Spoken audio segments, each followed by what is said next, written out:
नमस्कार। आप देख रहे हैं सिमुलतला टुडे। मैं अभी पहुंचा हूं गुड़गांव, जो कि इनका नाम पहले गुड़गांव था, अब जा कर के चेंज हुआ है, गुरुग्राम के नाम से जाना जाता है।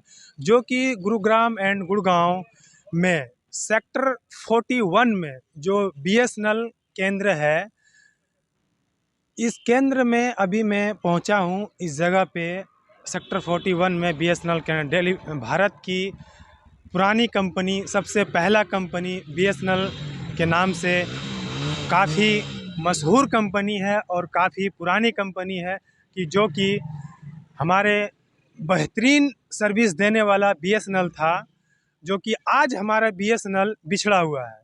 बिछड़ने के कारण क्या है, मैं आपको दिखाना चाहता हूं। आप कैमरामैन से मैं यही कहूँगा कि आप ज़रा दिखाएं बीएसएनएल का चार दीवारी की मेंटेन की बात करूं। आप ज़रा कैमरामैन से ही कहूँगा कि बीएसएनएल केंद्र मेंटेन ऑफिस की जो मेंटेन होता है वो सही से नहीं है। यहाँ तक कि चार दीवारी जो है, इनकी भी हालत कितनी जर्जर है। तो ये बीएसएनएल फिर हमारे भारत में क्यों नहीं बिछड़ा हुआ रहेगा? बिछड़ने का कारण यही है क्योंकि हमारा बीएसएनएल जो यूज़र्स है कहता है कि बार बार कि हमारे बीएसएनएल का सही सर्विस नहीं है। तो सर्विस, मैं यही कहना चाहता हूँ, सर्विस कहाँ से दे पाएगी जो कि अपनी ऑफिस की चार दीवारी की ऑफिस की सही से मेंटेन नहीं कर सकता है। तो हमारे बीएसएनएल यूज़र्स के लिए मेंटेन कहाँ से दे पाएगी नेटवर्क का? तो मैं यही कहता हूँ कैमरामैन से, आप जरा फिर से दिखाएं गौर से कि यहाँ कितनी दूरी तक आपकी ये बाउंड्री है, इस बाउंड्री का मेंटेन क्या है, ये आप खुद देख सकते हैं और खुद समझ सकते हैं। समझने वाली बात है कि जो कि बीएसएनएल का आज जो व्यूवर्स यूजर्स जो कहता है कि हमारे बेहतर सर्विस नहीं होने के कारण से हम बीएसएनएल छोड़ करके अदर कंपनी में कन्वर्ट होते जा रहे हैं। आखिर होते जाने का कारण यही है कि बीएसएनएल का ऑफिस का चार दीवारी का सही से घेराबंदी जो हुई है, इस चार दीवारी का सही से मेंटेन नहीं है। तो फिर इस ऑफिस की सही से मेंटेन नहीं हो पाने के कारण से बीएसएनएल का सिम सर्विस, बीएसएनएल का यूजर्स का कहाँ से मिल पाएगी सही सर्विस? आइए, यहाँ पे कुछ भाई हैं जो देख रहे हैं, इनसे मैं पूछना चाहता हूँ कि ये आप कौन से सिम को यूज कर रहा है?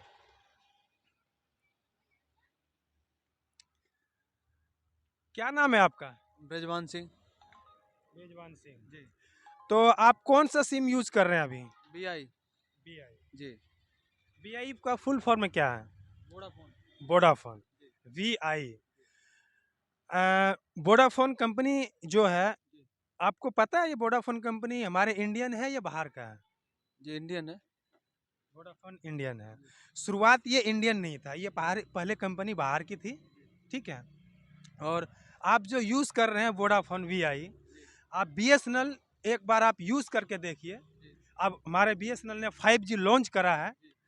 5G लॉन्च करा है, इसको यूज कीजिए सिम को। ठीक है। आप एक बार बीएसएनएल सिम को यूज़ करके देखिए। और मैं यही कहना चाहता हूँ कि आप देख रहे हैं कि हमारे बीएसएनएल जो कि भारत की पहली टेलीकॉम कंपनी था, जी। आखिर ये पीछे होने का कारण क्या है? आप जरा बताएं। सर मैंने यूज नहीं किया तो मुझे इसके बारे में नहीं मालूम है। बीएसएनएल आप यूज किए ही नहीं नहीं है? नहीं किया। मतलब क्या कारण से आप यूज नहीं किए? ऐसे ही। कभी कोशिश ही नहीं किया कि बीएसएनएल हम यूज करें? जी। तो आप भारत के नागरिक हैं, हमारा यही विनती है आपसे कि एक बार बीएसएनएल सिम लीजिए और इनको यूज करके देखिए, क्योंकि आप बेहतरीन सर्विस देने के लिए हमारे बीएसएनएल 5G लॉन्च कर दिया है जी ओके। और इनका काम चल रहा है। जी आप नेक्स्ट टाइम करूँगा। जी, ओके। आपका शुभ नाम क्या बताए थे? ब्रजवान सिंह। ठीक है। किशन शर्मा। आप कौन से सिम अभी यूज कर रहे हैं? हम एयरटेल यूज कर रहे हैं। तो आपको पता होगा कि हमारे भारत के सबसे पहला नंबर 1 टेलीकॉम कंपनी बीएसएनएल था। तो आप एक बार बीएसएनएल का सिम यूज़ करके देखिए, जो कि इनकी बेहतर सर्विस देने के लिए इन्होंने 5G लॉन्च करा है। तो और 6G चल रहा है। 6G चल रहा है, बट अभी हमारे इंडिया में लॉन्च नहीं हुआ है। 6G अभी हमारा इंडिया में लॉन्च नहीं हुआ है। 5G हमारे इंडिया में लॉन्च हो चुका है और 4-5 शहरों में इनका काम अच्छी से चल रहा है, स्टार्टिंग भी हो गया है। एक बार आप बीएसएनएल देखिए। मैं यही कहना चाहता हूँ कि आज जो हमारा बीएसएनएल पीछे हुआ, क्या कारण से पीछे हुआ, ज़रा आप बताएँ, क्यों पीछे हुआ? ये रिलायंस की वजह से और एयरटेल वगैरह हद से काफ़ी कंपनी आई है ना, इनकी वजह से ये पीछे हटा। तो आखिर इनको परमिशन किसने दिया? ये अपनी गवर्नमेंट ने दिया है। गवर्नमेंट ये बीएसएनएल सिम जो है, बीएसएनएल दूरभाष टेलीकॉम जो है, इस किनकी है? ये सरकार की है। भारत सरकार की है। तो भारत सरकार की जब है, तो इनमें भारत सरकार की ही निगरानी होनी चाहिए। पक्का हैं? पक्का होना होनी चाहिए, चाहिए ना? होना चाहिए। तो आखिर जो आगे जो दूसरी टेलीकॉम कंपनी बढ़ी है, हम्म, तो ये बढ़ाने वाले हमारे सरकार ही है ना? बिल्कुल सरकारी है। बिल्कुल है। इसमें सरकार का ही हाथ है। तो इसमें थोड़ी-सी कोताही सरकार की भी है और थोड़ी-सी हम सारे अवाम के लिए भी कोताही है कि जो हम इनको यूज़ नहीं कर रहे हैं। बाय दिन सर्विस नहीं होने के कारण से छोड़ दिए हैं, इसमें भी थोड़ा प्रॉब्लम है। और थोड़ा इश्यू आने का प्रॉब्लम ये हुआ कि मेन मुद्दा यही है कि हमारे सर्विस बीएसएनएल सही नहीं देने के कारण से हमारे जितने बीएसएनएल के यूज़र्स हैं, वो छोड़ के अदर्स टेलीकॉम कंपनी में शिफ्ट हो गए। तो आप क्या दोबारा बीएसएनएल कंपनी में आने का प्रयास करेंगे? ज़रा बताएँ आप। पक्का पक्का पक्का? पक्का आने का प्रयास पक्का। करेंगे। ठीक है, ओके, थैंक यू। ये क्या है इसका